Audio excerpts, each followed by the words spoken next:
अल्हम्दुलिल्लाहि रब्बिल आलमीन वस्सलातु वस्सलामु अला सय्यिदिल मुरसलीन अम्मा बाद फ़अऊज़ु बिल्लाहि मिनश शैतानिर रजीम बिस्मिल्लाहिर रहमानिर रहीम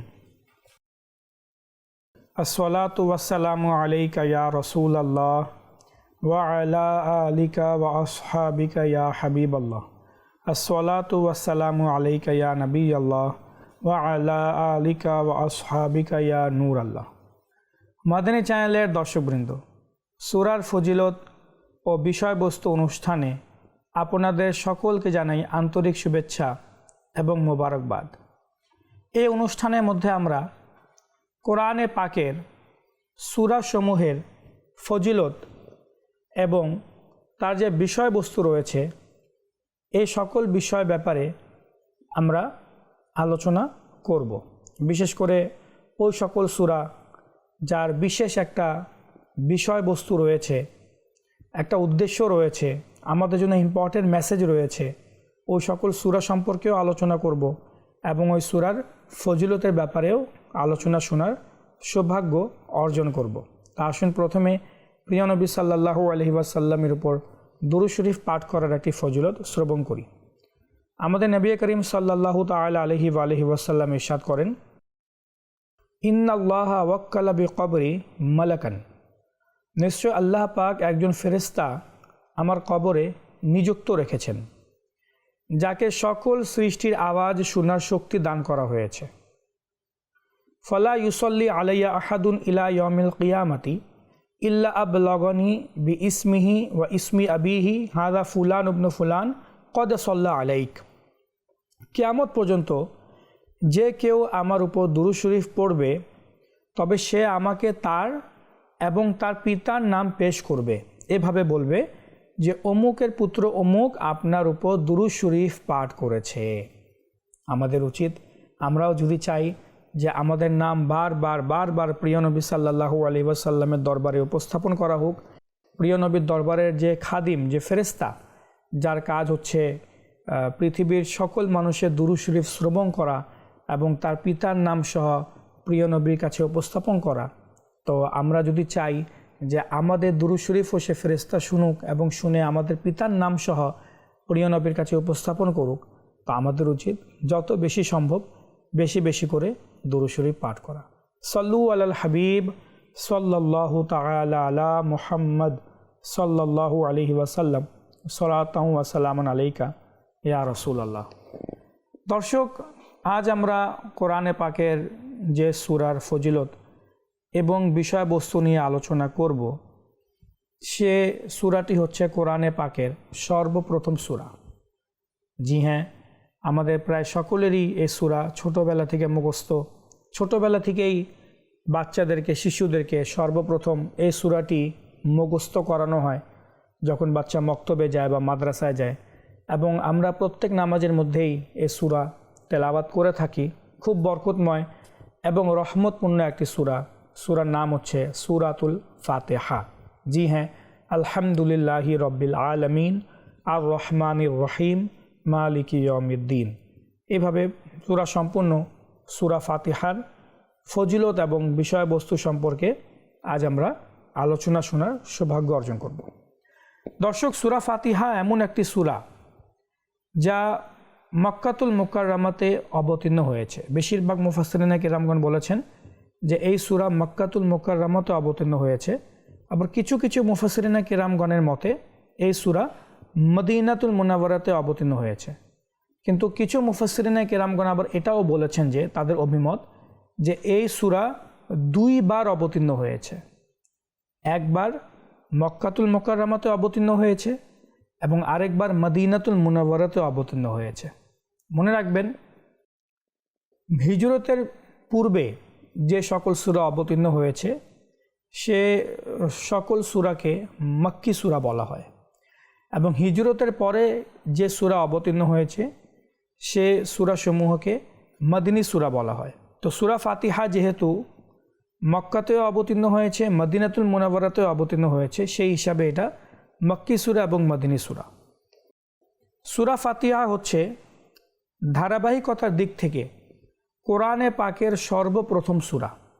কিছু কিছু মুফাসসিরিনে কেরামগণ বলেন যে নাজিল হওয়ার দিক থেকেও সূরা ফাতিহা প্রথম, কিন্তু সঠিক এবং বিশুদ্ধ মতামত হচ্ছে যে অবতীর্ণের দিক থেকে সর্বপ্রথম সূরা হচ্ছে সূরা আলাক, এবং ধারাবাহিকতার দিক থেকে এবং লহে মাহফুজেও এবং কিতাব আকারে আমাদের সামনে যেভাবে কোরআন শরীফ রয়েছে, এতে সূরা ফাতিহা হচ্ছে সর্বপ্রথম সূরা। সূরা ফাতিহার একাধিক নাম রয়েছে। কেউ সূরা ফাতিহার 20টি নাম উল্লেখ করেছেন, আবার কেউ কেউ সূরা ফাতিহার 15টি নাম উল্লেখ করেছেন। তো মনে রাখবেন, যে কোনো জিনিসের একাধিক নাম হওয়া সেই জিনিসের শ্রেষ্ঠত্বকে বোঝায়। কোনো জিনিসের একাধিক নাম হওয়াটা সেই জিনিসের ফজিলতকে বোঝায়, সেই জিনিসের ফজিলতকে এবং গুরুত্বকে আরও ভালোভাবে ফুটিয়ে তোলে। তো সূরা ফাতিহার একাধিক নাম এবং প্রত্যেকটি নামের বিশেষ বিশেষ কারণ রয়েছে।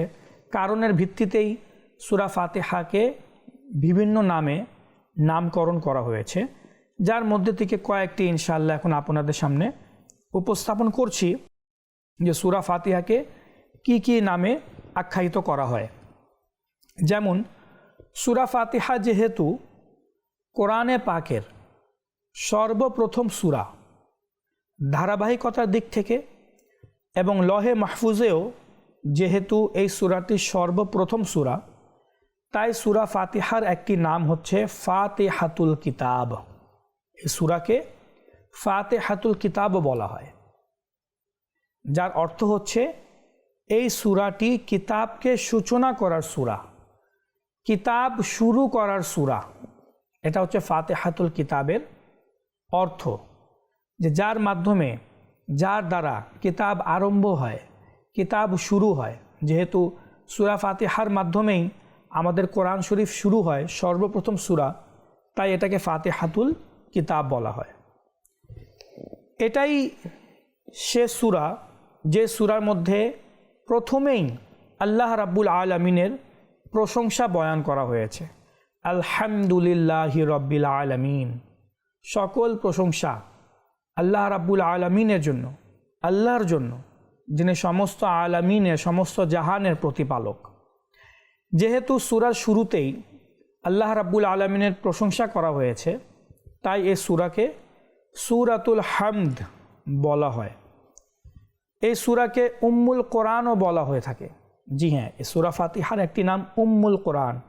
কোরআনে পাকের যতগুলো সূরা রয়েছে, ওই সকল সূরার বা সম্পূর্ণ কোরআনে পাকের যা বিষয়বস্তু রয়েছে তার সারাংশ যদি বয়ান করতে বলা হয়, তো এই সূরা ফাতিহাতে সম্পূর্ণ কোরআনে পাকের বিষয়বস্তুর সারাংশ এই সূরা ফাতিহার মধ্যে আল্লাহ রাব্বুল আলামিন বয়ান করে দিয়েছেন। বা আপনি যদি বলতে পারেন যে সম্পূর্ণ কোরআনে পাকের বিষয়বস্তুর সারাংশ প্রয়োজন, তো এই সূরা ফাতিহা সম্পূর্ণ কোরআনে পাকের সারাংশ, বিষয়বস্তুর সারাংশ। তাই এই সূরাকে উম্মুল কোরআন বলা হয়, অর্থাৎ কোরআন শরীফের মূল বলা হয়। উম্মুল কোরআন শব্দের অর্থ কোরআন শরীফের মূল। সূরা ফাতিহাকে প্রত্যেক নামাজে বারবার পড়া হয়। যখন আমরা নামাজ পড়ি, নামাজে তেলাওয়াত করি, তো চাই ফরজ নামাজ হোক, নফল নামাজ হোক, সুন্নত নামাজ হোক, 2 রাকাত বিশিষ্ট নামাজ হোক, 4 রাকাত বিশিষ্ট নামাজ হোক, 3 রাকাত বিশিষ্ট মাগরিবের নামাজ হোক, আমরা কিন্তু প্রত্যেক নামাজের মধ্যেই প্রথমে সূরা ফাতিহা তেলাওয়াত করি। প্রত্যেক রাকাতের মধ্যে শুরুতে সূরা ফাতিহা তেলাওয়াত করি। হ্যাঁ, অবশ্যই সূরা ফাতিহার পর আমরা অন্যান্য সূরা পড়ে থাকি, পড়া উচিত, অন্য সূরাই পড়া উচিত, কিন্তু সূরা ফাতিহা আবশ্যক। প্রত্যেক রাকাতের শুরুতে সূরা ফাতিহা দ্বারা আরম্ভ করা। যেহেতু নামাজের মধ্যে বারবার সূরা ফাতিহা তেলাওয়াত করা হয়, বারবার সূরা ফাতিহা পড়া হয়, এই ফজিলত, এর বিশেষত্ব যেহেতু সূরা ফাতিহাকে প্রদান করা হয়েছে, এর জন্য এই সূরা ফাতিহার একটি নাম হচ্ছে সাবউম মাসানি। সাবউম মাসানি, এটা সূরা ফাতিহাকে বলা হয়, যার অর্থ হচ্ছে ওই 7টি আয়াত যেটাকে বারবার পড়া হয়। তো সূরা ফাতিহাকে বারবার যেহেতু পড়া হয়, তাই এই নামে আখ্যায়িত করা হয়েছে, নামকরণ করা হয়েছে। এই সূরার মধ্যে দ্বীনে ইসলামের প্রায় সকল বিষয়ের আলোচনা করা হয়েছে। শুরুতে আল্লাহ রাব্বুল আলামিনের প্রশংসা করা হয়েছে, তারপর আল্লাহ রাব্বুল আলামিন কিয়ামত দিবসের মালিক এ আলোচনা করা হয়েছে, আল্লাহ তাআলা রহমান এবং রহিম এই বিষয়কেও তুলে ধরা হয়েছে। তারপর আমরা আল্লাহ তাআলারই যেন ইবাদত করি এবং সকল ক্ষেত্রে সর্ববিষয়ে যেন তারই কাছে সাহায্য চাই, এই বিষয়কে তুলে ধরা হয়েছে। সিরাতে মুস্তাকিম সঠিক পথ কোনটা এই বিষয়কে তুলে ধরা হয়েছে। কোন পথে চললে আমরা হিদায়াত পাব এবং কোন পথে চললে আমরা হিদায়াত পাব না, কোন পথে আল্লাহ রাব্বুল আলামিনের রহমত পাওয়া যাবে, ইনআম পাওয়া যাবে, সিরাতে মুস্তাকিম পাওয়া যাবে, সঠিক পথ পাওয়া যাবে, এবং কোন তরিকায় বা কোন পথে চললে আমরা পথভ্রষ্ট হয়ে যাব, এই বিষয়েও এই সূরা ফাতিহার মধ্যে খুব সুন্দরভাবে এবং চমৎকারভাবে তুলে ধরা হয়েছে। যেমন কোরআনে পাকে বলা হয়েছে, ইহদিনাস সিরাতাল মুস্তাকিম, হে আল্লাহ আমাদেরকে সঠিক পথে পরিচালনা করো। সঠিক পথ কোনটি? সিরাতাল লাযীনা আনআমতা আলাইহিম, তাদের পথে যাদেরকে তুমি ইনআম প্রাপ্ত করেছো। তো এইভাবে করে আল্লাহ রাব্বুল আলামিন এই সূরা ফাতিহার মধ্যে সকল বিষয়কে তুলে ধরেছেন। এই কারণে এই সূরাকে বলা হয় সূরাতুল কাফিয়া বা সূরাতুল ওয়াফিয়া। এই সূরাকে সূরাতুশ শিফা বা সূরাতুশ শাফিয়াও বলা হয়। এই সূরা তেলাওয়াত করার বরকতে আল্লাহ রাব্বুল আলামিন অসুস্থদেরকে শিফা প্রদান করে থাকেন। এই কারণে এই সূরার নাম সূরাতুশ শিফা অথবা সূরাতুশ শাফিয়া। এই সূরাটি যেহেতু দোয়া সম্বলিত, তাই এই সূরাকে সূরাতুদ দোয়া বলা হয়। জি হ্যাঁ, এই সূরা ফাতিহা যদি আমরা মনোযোগ দিয়ে পড়ি তাহলে আমরা বুঝতে পারবো এই সূরা ফাতিহার মাধ্যমে আমরা কি করি। আল্লাহ রাব্বুল আলামিনের কাছে প্রার্থনা করি, আল্লাহ তাআলার কাছে চাই যে হে আল্লাহ আমরা তোমারই প্রার্থনা করি, তোমারই ইবাদত করি, আমাদেরকে সঠিক পথে চালাও, তাদের পথে যাদেরকে তুমি ইনআম প্রাপ্ত করেছো, তাদের পথে নয় যাদের উপর তুমি রাগান্বিত হয়েছো বা যারা পথভ্রষ্ট হয়েছে। আচ্ছা, অনুরূপভাবে সূরাতুল ফাতিহাকে সূরাতুদ দোয়া বলা হয়, আবার সূরাতু তালিমিল মাসআলাও বলা হয়, এটাও সূরা ফাতিহার নাম। সূরাতুস সুওয়ালও বলা হয়, সূরাতুল মুনাজাতও বলা হয় এবং সূরাতুত তাফওয়িদও বলা হয়। তো এইগুলো হচ্ছে সূরা ফাতিহার নাম। তো এটা তো কিছু নাম ছিল, কিন্তু অনেক উলামায়ে কেরাম আছেন যারা সূরা ফাতিহার 20টিরও অধিক নাম উল্লেখ করেছেন, আবার কেউ কেউ আছে 15টি নাম উল্লেখ করেছেন। এখন আসুন আমরা সূরা ফাতিহার কিছু ফজিলত হাদিসে মুবারাকা দ্বারা শোনার সৌভাগ্য অর্জন করি। হাদিসে মুবারাকাতে রয়েছে, হযরত আবু সাঈদ বিন মুআল্লা রাদিয়াল্লাহু তাআলা আনহু ইরশাদ করেন, কুনতু উসাল্লি ফাদাআনিন নবিয়্যু সাল্লাল্লাহু আলাইহি ওয়াসাল্লাম, আমি একদা নামাজ পড়ছিলাম, এমত অবস্থায় প্রিয় নবী সাল্লাল্লাহু আলাইহি ওয়াসাল্লাম আমাকে নিজের কাছে ডাকলেন। ফালাম আজিবহু, কিন্তু আমি প্রিয় নবীর ডাকের সাড়া দিলাম না, প্রিয় নবীর কাছে গেলাম না। কুলতু ইয়া রাসূলুল্লাহ ইন্নী কুনতু উসাল্লি, পরবর্তীতে যখন গেলাম তখন বললাম ইয়া রাসূলুল্লাহ আমি নামাজ পড়ছিলাম। তো প্রিয় নবী সাল্লাল্লাহু আলাইহি ওয়াসাল্লাম ইরশাদ করেন, আলাম ইয়াকুলিল্লাহু ইস্তাজিবু লিল্লাহি ওয়ালির রাসূল ইযা দাআকুম, আল্লাহ রাব্বুল আলামিনকে এ কথা বলেন নাই যে যখন তোমাদেরকে আল্লাহ এবং তার রাসূল আহ্বান করবে তখন তার ডাকের সাড়া দিবে। এরপর প্রিয় নবী সাল্লাল্লাহু আলাইহি ওয়াসাল্লাম ইরশাদ করেন, মসজিদ থেকে বের হওয়ার পূর্বে আমি কি তোমাকে কোরআনের সর্বশ্রেষ্ঠ সূরা শিক্ষা দিব না? তোমাকে কি বলে দিব না যে সর্বশ্রেষ্ঠ সূরা কোনটি?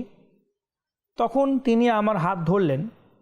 যখন আমরা মসজিদ থেকে বের হওয়ার ইচ্ছা করলাম তখন আমি বললাম, ইয়া রাসূলুল্লাহ আপনি তো বলেছেন মসজিদ থেকে বের হওয়ার পূর্বে আপনি আমাকে বলবেন যে কোরআনে পাকের সর্বশ্রেষ্ঠ সূরা কোনটি।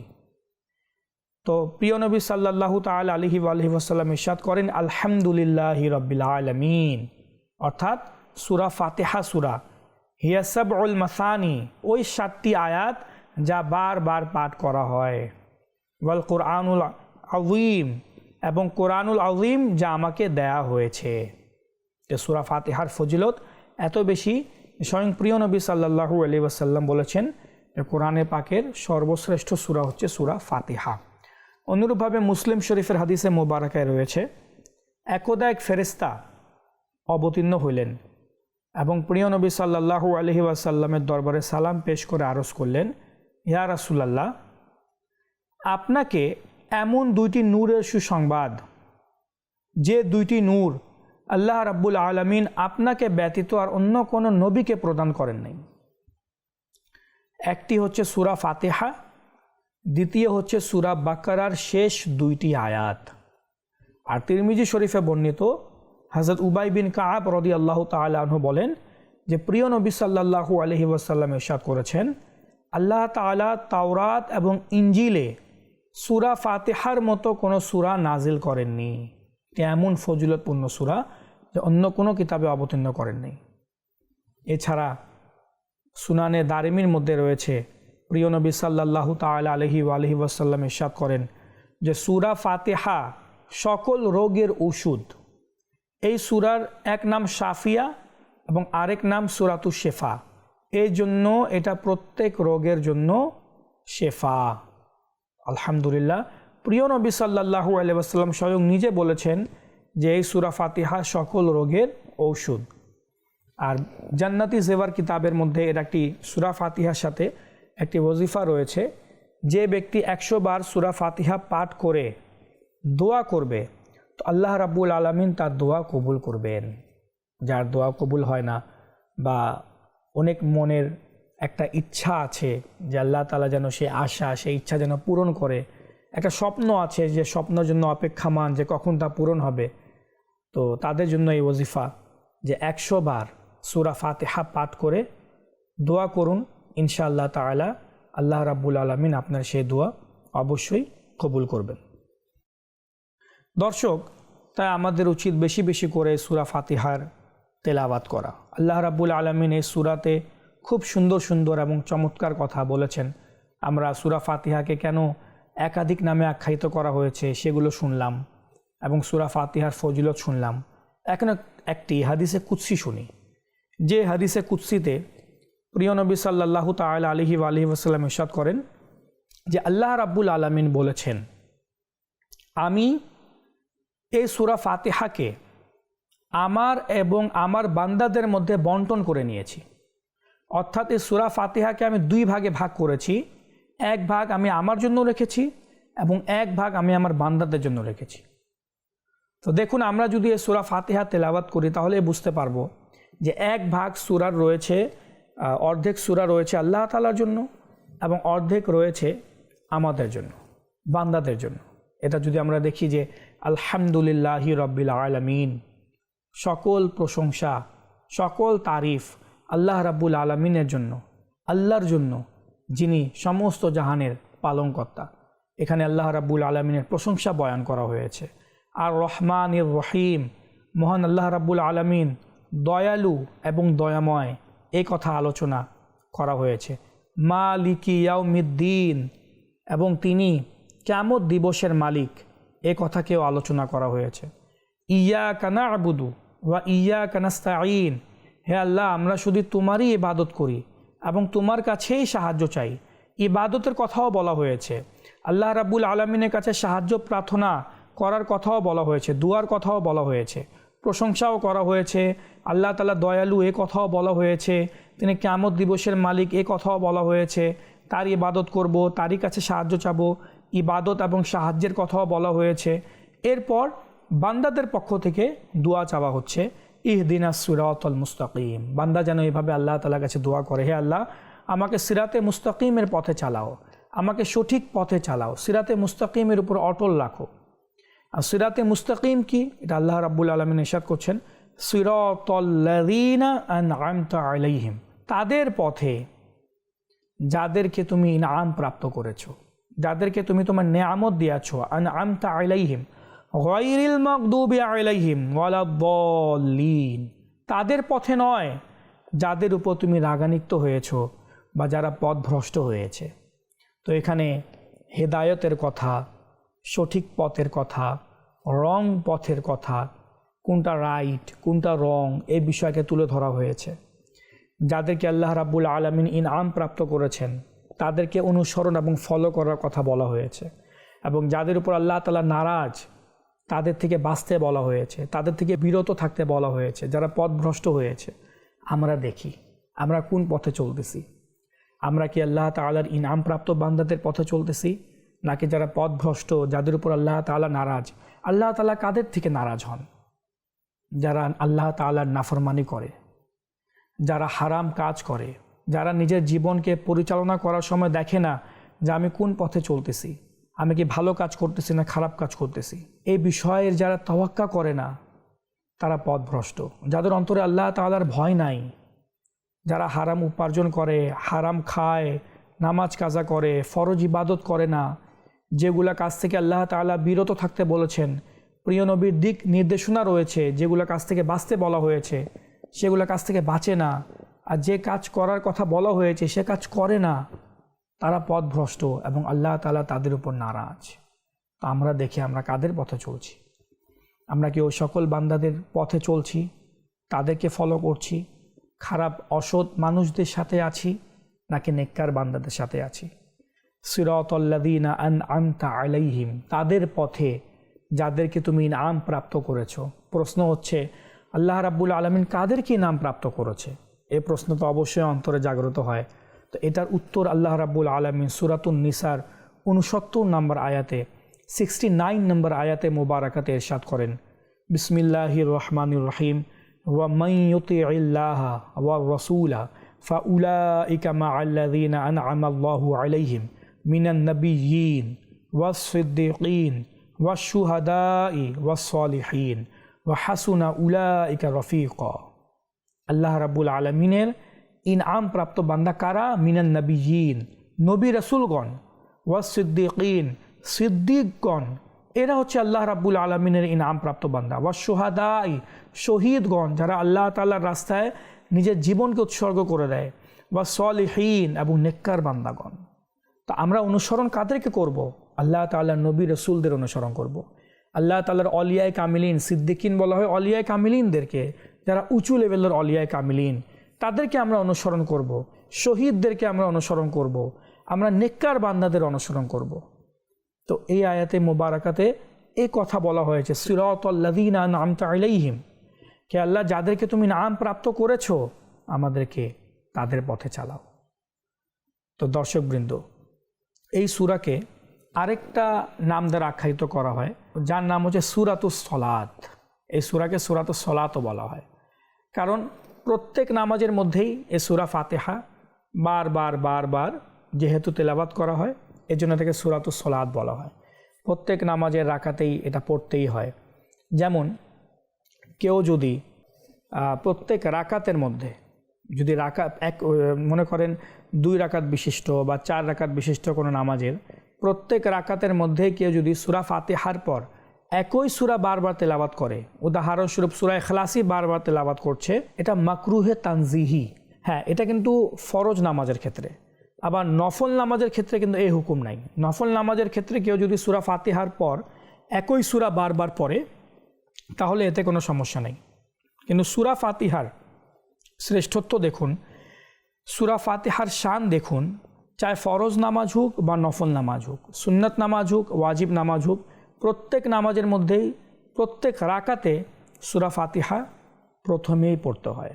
এই সূরা ফাতিহার মধ্যেই একটি আয়াত রয়েছে, ইয়্যাকা না'বুদু ওয়া ইয়্যাকা নাস্তাঈন, হে আল্লাহ আমরা তোমারই ইবাদত করি এবং তোমার কাছেই সাহায্য চাই। অনেকেই এই আয়াতে মুবারাকা দ্বারা ভুল অর্থ বের করে, ভুল অর্থ বুঝে নিজেও পথভ্রষ্ট হয় এবং অন্যকেও মিসগাইড করে, অন্যকেও পথভ্রষ্ট করে। আর সে কথা হচ্ছে আল্লাহ রাব্বুল আলামিন ছাড়া অন্য কারো কাছে সাহায্য চাওয়া যাবে না। নবী রাসূলদের কাছে, অলিয়ায়ে কামিলিনদের কাছ থেকে সাহায্য তলব করা যাবে না। তো মনে রাখবেন, এই ধারণা সম্পূর্ণ ভুল। হ্যাঁ, অবশ্যই প্রকৃতপক্ষে সাহায্যকারী আল্লাহ রাব্বুল আলামিন। আল্লাহ রাব্বুল আলামিনের অনুমতি ছাড়া একটি পাতাও নড়াচড়া করে না। তো আল্লাহ রাব্বুল আলামিনের অনুমতি ছাড়া কিভাবে কেউ সাহায্য করতে পারে? তো আল্লাহ তাবারাকা ওয়া তাআলাই প্রকৃতপক্ষে হাকিকি সাহায্যকারী। কিন্তু আল্লাহ রাব্বুল আলামিনের অনুমতিক্রমে আল্লাহ তাবারাকা ওয়া তাআলার প্রদত্ত ক্ষমতায় আল্লাহ তাআলার অলিয়ায়ে কামিলিনগণ এবং নবী রাসূলগণও সাহায্য করে থাকেন। তাদের থেকে সাহায্য চাইলে তারা সাহায্য প্রদান করে থাকেন। যেমন সূরাতুল মায়েদার 35 নম্বর আয়াতে মুবারাকাতে ইরশাদ হচ্ছে, ইয়া আইয়ুহাল্লাযীনা আমানুত্তাকুল্লাহ ওয়াবতাগু ইলাইহিল ওয়াসিলা, হে ইমানদারগণ আল্লাহকে ভয় করো এবং আল্লাহ তাআলার প্রতি ওসিলা তালাশ করো। তো মুফাসসিরিনে কিরামগণ ইরশাদ করেন যে ওসিলা দ্বারা উদ্দেশ্য কি? এ অলিয়ায়ে কামিলিন, তাদের সংস্পর্শ, তাদের কাছে সাহায্য চাওয়া, তাদের মাধ্যমে আল্লাহ রাব্বুল আলামিনের নৈকট্য অর্জন করা। আমরা কি তিরমিজি শরীফ, মুসনাদে আহমদ বিন হাম্বল এবং সহিহ ইবনে খুজাইমার হাদিসটি ভুলে গিয়েছি? সুনানে নাসাইর হাদিসে মোবারকা ভুলে গিয়েছি, যেখানে একজন অন্ধ ব্যক্তি এসে যখন প্রিয় নবীর কাছে সাহায্য চায়, জি হ্যাঁ, অন্ধ ব্যক্তি এসে প্রিয় নবীর কাছে সাহায্য চায়, তো প্রিয় নবী সাল্লাল্লাহু আলাইহি ওয়াসাল্লাম তাকে বললেন যে তুমি নামাজ পড়ো এবং নামাজ পড়ে আমার ওসিলা নিয়ে আল্লাহর কাছে দোয়া চাও। তখন সে প্রিয় নবী যেভাবে শিখিয়ে দিয়েছেন সেভাবে সে আল্লাহ তাবারাকা ওয়া তাআলার কাছে 2 রাকাত নামাজ পড়ে সাহায্য চায়। এবং এই দুয়ার মধ্যে প্রিয় নবী এটাও শিখিয়ে দিয়েছিলেন, তুমি এভাবে বলবে যে হে মোহাম্মদ, হে ইয়া রাসূলুল্লাহ সাল্লাল্লাহু আলাইহি ওয়াসাল্লাম, আমি আপনাকে ওসিলা বানিয়ে আপনার দিকে মনোযোগ আকর্ষণ করে আপনাকে ওসিলা বানিয়ে আমি আল্লাহর কাছে সাহায্য চাচ্ছি, হে আল্লাহ তুমি আমাকে দৃষ্টিশক্তি দান করো। আল্লাহ রাব্বুল আলামিনকে দৃষ্টিশক্তি দেন নাই, যেটাকে সলাতুল হাজাত বলা হয়। এই সলাতুল হাজাতে শিক্ষা স্বয়ং আমার প্রিয় নবী সাল্লাল্লাহু আলাইহি ওয়াসাল্লাম দিয়েছেন। এছাড়া কোরআনে পাকে যদিও বা সূরা ফাতিহাতে আল্লাহ রাব্বুল আলামিন নিজেই ইরশাদ করেছেন ইয়্যাকা না'বুদু ওয়া ইয়্যাকা নাস্তাঈন, কিন্তু আল্লাহ তাআলা সূরা তাহরিমের আয়াত নম্বর 4 পারা 28-এ আল্লাহ রাব্বুল আলামিন ইরশাদ করেন ফা ইন্নাল্লাহা হুয়া মাওলাহু, নিশ্চয়ই আল্লাহ রাব্বুল আলামিন তোমাদের সাহায্যকারী, ওয়া জিবরিল, এবং জিবরিল আমিন আলাইহিস সালামও সাহায্যকারী, ওয়া সালিহুল মুমিনিন, এবং নেককার বান্দাগণ, নেককার মুমিনগণও তার সাহায্যকারী, ওয়াল মালাইকাতু বা'দা যালিকা যহির, উপরন্ত ফেরেশতাগণও তার সাহায্য করবেন। তো আল্লাহ রাব্বুল আলামিন এই আয়াতে মুবারাকাতে নিজেকেও সাহায্যকারী বলেছেন, জিবরিল আমিন আলাইহিস সালামকেও সাহায্যকারী বলেছেন, নেককার মুমিন বান্দাগণ অলিয়ায়ে কামিলিনদেরকেও সাহায্যকারী বলেছেন, এবং ফেরেশতারা তো আছেই, ফেরেশতাদেরকেও সাহায্যকারী বলেছেন। তো ওই আয়াতে মুবারাকার কি অর্থ হয় যা সূরা ফাতিহাতে আল্লাহ তাআলা ইরশাদ করেছেন? তার অর্থ হচ্ছে আল্লাহ রাব্বুল আলামিন প্রকৃতপক্ষে সাহায্যকারী, তিনি হাকিকি সাহায্যকারী, এবং তার অনুমতি ক্রমে আল্লাহ তাআলার বান্দাগণ এবং ফেরেশতাগণ, অলিয়ায়ে কামিলিনগণ এবং নবী রাসূলগণও সাহায্য করে থাকেন। যেমন যখন